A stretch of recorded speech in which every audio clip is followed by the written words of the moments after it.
Lagging behind in the ratings, huge amount of criticism and mockery, not just for the plain snag, but also the fact that he was treated quite literally like a pariah, totally in the shadows at the G20 summit in New Delhi.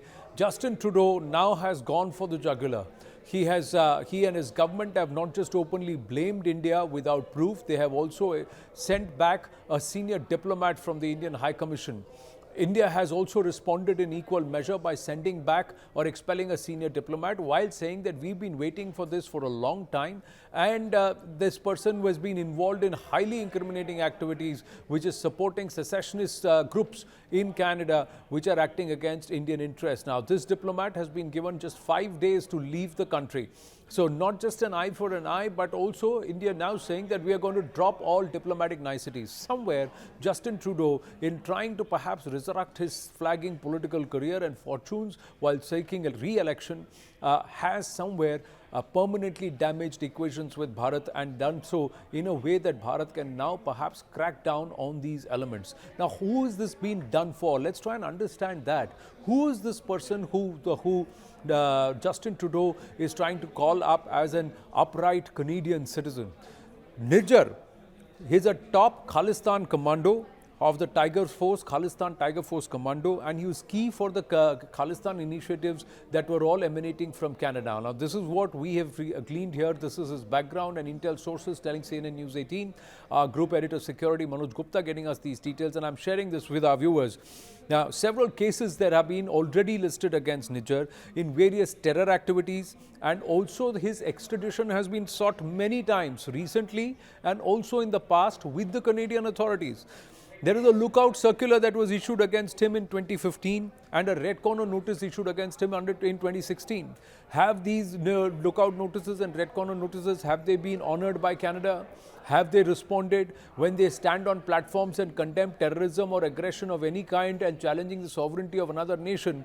Why is that position not taken against India, the position that they are attempting to take against Ukraine? These are questions that should be asked of Justin Trudeau. Why is it that somebody who is a wanted terrorist, a designated terrorist, and who has multiple terror cases against him, active Canadian citizen on Canadian soil, was never handed over back to the authorities? No questions, those answers not done. Also, Nijjar started his life with Babbar Khalsa International and later made his own organization, the Khalistan Tiger Force. His main job was to identify youth born out of after 1984 and radicalize them and use them for terror activities. More than 10 FIRs are pending against him in Punjab and the NIA. In 2014, he arranged the killing of Baba Baniara, and in 2016, in fact, in December 2015, Nijjar reportedly organized an arms training camp in Mission Hills at BC in Canada. Also, he trained and sent a Hardeep Singh Dhaliwal to kill RSS leaders. He was given training to use AK-47 assault rifles, sniper rifles and pistols. Hardeep was sent to Punjab in January 2016 to carry out targeted killings, but he was arrested in June before he could execute the plan. Hardeep, in his testimony, disclosed that he was given arms training in Canada by Nijjar. And all this information has been shared with the Canadian authorities under Justin Trudeau's government, ladies and gentlemen. Also, according to Punjab Police dossier, in 2020, Nijjar, in association with gangster Hardeep Dalla of Moga, now also hiding in Canada, raised a 4-member KTF module in Punjab.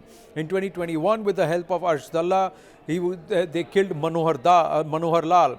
And in Jan 2021, they attempted an attack at a Hindu priest, Pragya Gyan Muni. Later, they tried to kill Shakti Singh and accused him of sacrilege.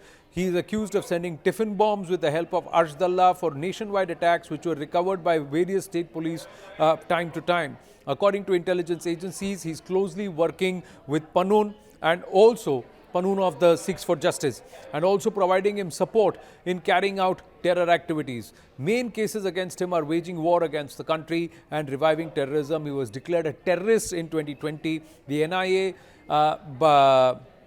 as an investigation says that Nijjar's anti-India activities in Canada have been repeatedly highlighted. Also, he is suspected to be the killer or behind the killing of Sikh leader Ripudaman Singh Malik in Surrey on the 14th of July this year. The NIA dossier says that to get to the truth of Ripudaman's murder, the Canadian police need to thoroughly interrogate Nijjar and his associates. So this is what the Canadian authorities were supposed to do, and the Canadian Prime Minister is actually batting for and justifying this man, Nijjar, and standing up for him, while not standing up for someone like Ripudaman Singh. The hypocrisy is writ large. The last time around, Trudeau tried to make China the villain to get re-elected. This time around, he's trying to paint India in those hues. But the larger question is, who does he support? And will he go down or stoop down to any low? Does Justin Trudeau not remember that his father invoked the emergency to stop the secession of Canada, the Quebec movement at that time? Why is Justin Trudeau backing secessionists now?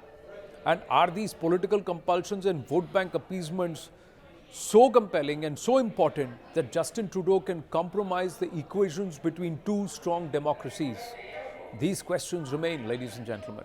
Meanwhile, India now believes that we have, or Bharat has, a full carte blanche to go after these key elements, make it difficult for them to not just step out of Canadian soil, but more importantly, step into India. And this entire recruitment job and trying to get these youngsters and rope them in while brainwashing them, all of that will stop. Crack down on their properties, crack down on their activities, crack down on these gangs will only intensify, with India now calling out a very senior Canadian diplomat, asking him to leave the shores in 5 days, saying you are also responsible for not just recruiting, but also helping such gangsters and targets.